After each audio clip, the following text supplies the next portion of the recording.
MLB Network is your exclusive home for postseason baseball. It's Game 3 of the World Series between the Seattle Mariners and the Chicago Cubs.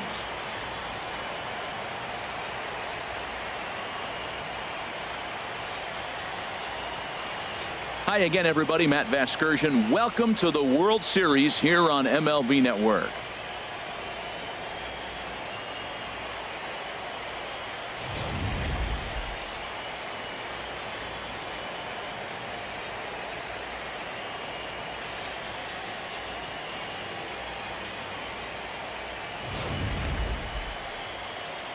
The build-up to this one is just about over. It's time for all the drama of World Series baseball on MLB Network, and we'll have it all for you next.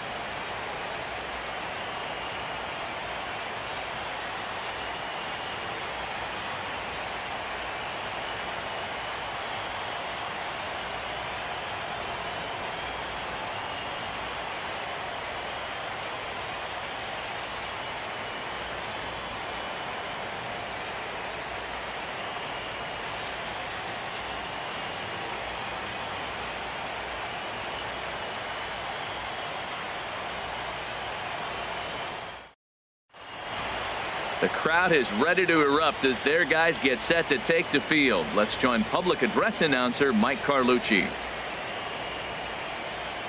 And now, your 2019 Chicago Cubs.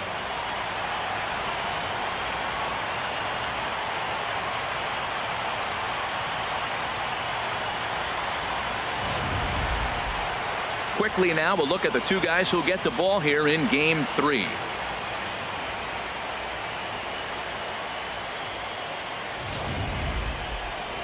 A moment now to give you a look at the Mariners starting lineup. Who are you focused on, Dan Plesac? Well, Matt, I'm going to be watching for the speedster, D. Gordon. He's one of those guys you want at the plate in those big game-defining moments. He's such a clutch hitter. I love watching him in those situations, and hopefully we'll have that in this game as well. Jacob deGrom gets the ball in Game 3 of the series. Dan, any thoughts? Well, this guy's kind of unique. How about a 5-pitch repertoire that he has? That gives him a lot of options for both righties and lefties, and if he's on, he could be really tough to hit.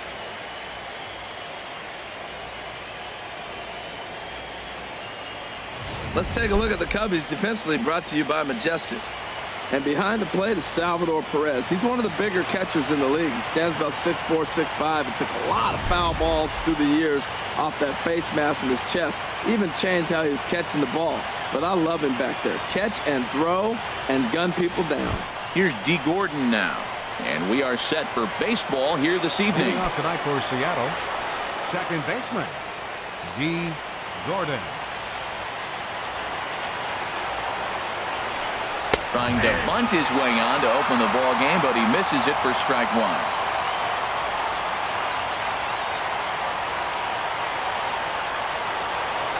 Into the windup. Here comes the 0-1. And now a bunt attempt here as he gets this one down. And the throw will be too late, so it's a bunt single to get him started here. Well, he drops a leadoff bunt for a base hit. Now, a lot of times, the leadoff guy, you know you only get one pitch, one opportunity. You got to execute it because they're expecting you to bunt. But if they're not ready, you got your one shot. He took his shot, and it paid off.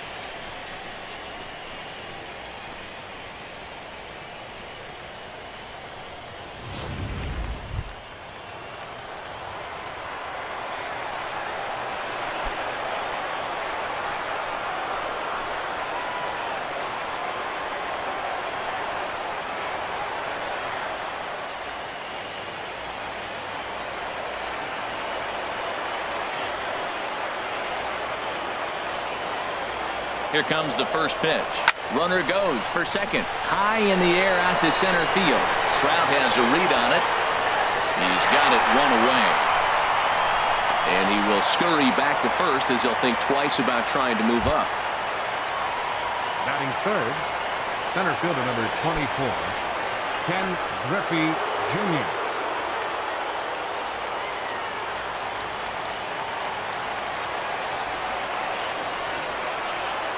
From the stretch, here's the pitch. A pitch out. The throw. The throw is low, and he can't make the pick. So he swipes second despite the pitch out. Yeah, it seemed like everyone in the building knew he was going to be running there, right?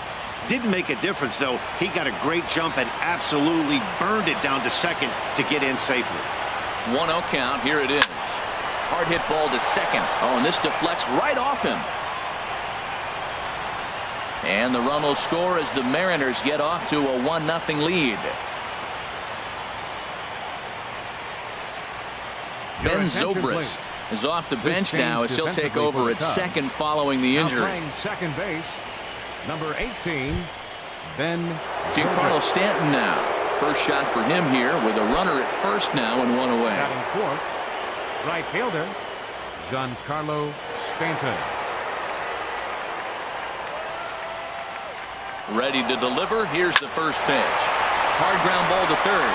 Great effort on the dive, but it's through into left. And he's safe. Well, I like this. The first pitch to get a guy off and running. I don't know if it was a run and hit or a hit and run, but you do know one thing.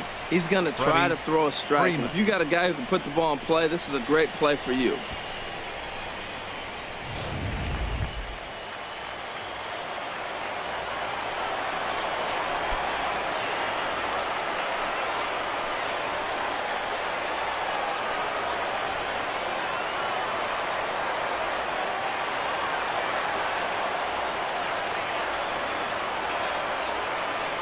First offering on its way. Chop fouled over towards the coaching box.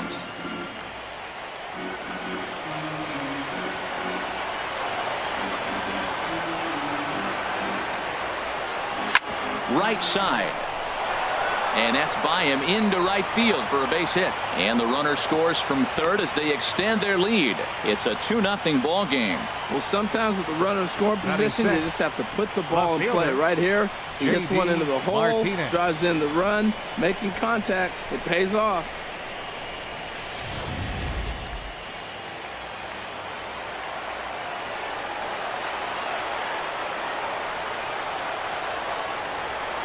Here's J.D. Martinez as he rips it on the ground to second.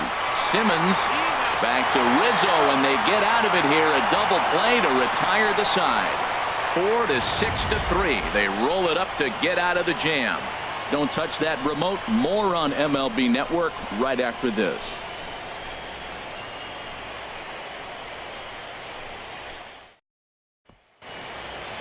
And a chance now from the north side of Chicago to check out the Cubs starting lineup. Thoughts, Dan? Who stands out? Well, one thing's for sure. They love what Mookie Betts brings to their offense. This is the guy you want at the plate when the game is on the line. He thrives in these situations. It's almost like he goes to bed and says, I can't wait to play because the game is going to come down to me and I'm going to make something happen. He thrives on performing in the big moments. Max Scherzer will do the pitching in Game 3 of the series. What do we need to know here, HR? Well, Matt, his last outing was really dominant stuff. Double-digit strikeout. He dominated the hitters. He kept his team in the game. He did everything you want a great pitcher to do. I'm looking for that type of performance again today. All right, here's how the M's line up defensively, brought to you by Majestic. And yes, they move players all over the field. They love to shift heavily into the analytics and really apply it to their club. You'll see guys moving all over the field today.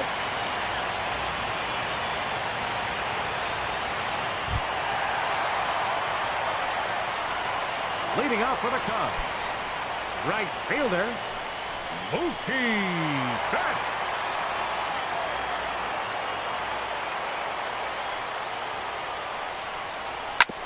And this one's tapped foul at home plate. A 1 pitch on its way. Tried to hold back, but this is popped up. Matt, nobody likes to get blown out, but I look at it this way. I'd rather get blown out and say, forget it, boys, it's time to play ball, instead of losing a 1-run game and thinking all the things you could have done to win that game. Now you're in a situation, go put some runs up and go take it to them. Forget about it. You can't do nothing about a blowout anyway. High fly ball out to straightaway center. Therefore, it is Griffey, and that's out number 1. Batting second, first baseman, Anthony Rizzo.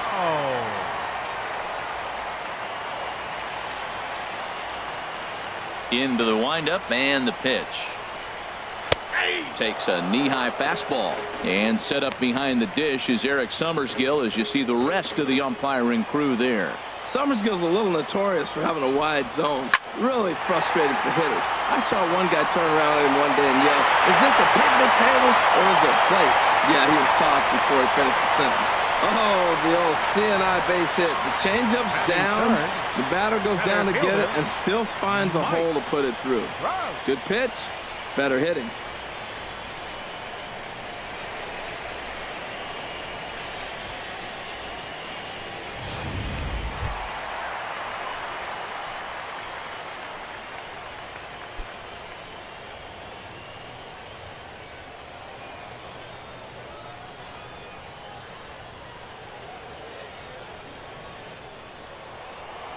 Comes set. Here's the 0-0 pitch. Now a swing and he pops it foul behind the plate, and he'll stay with it to put it away as they get their man here for the second out.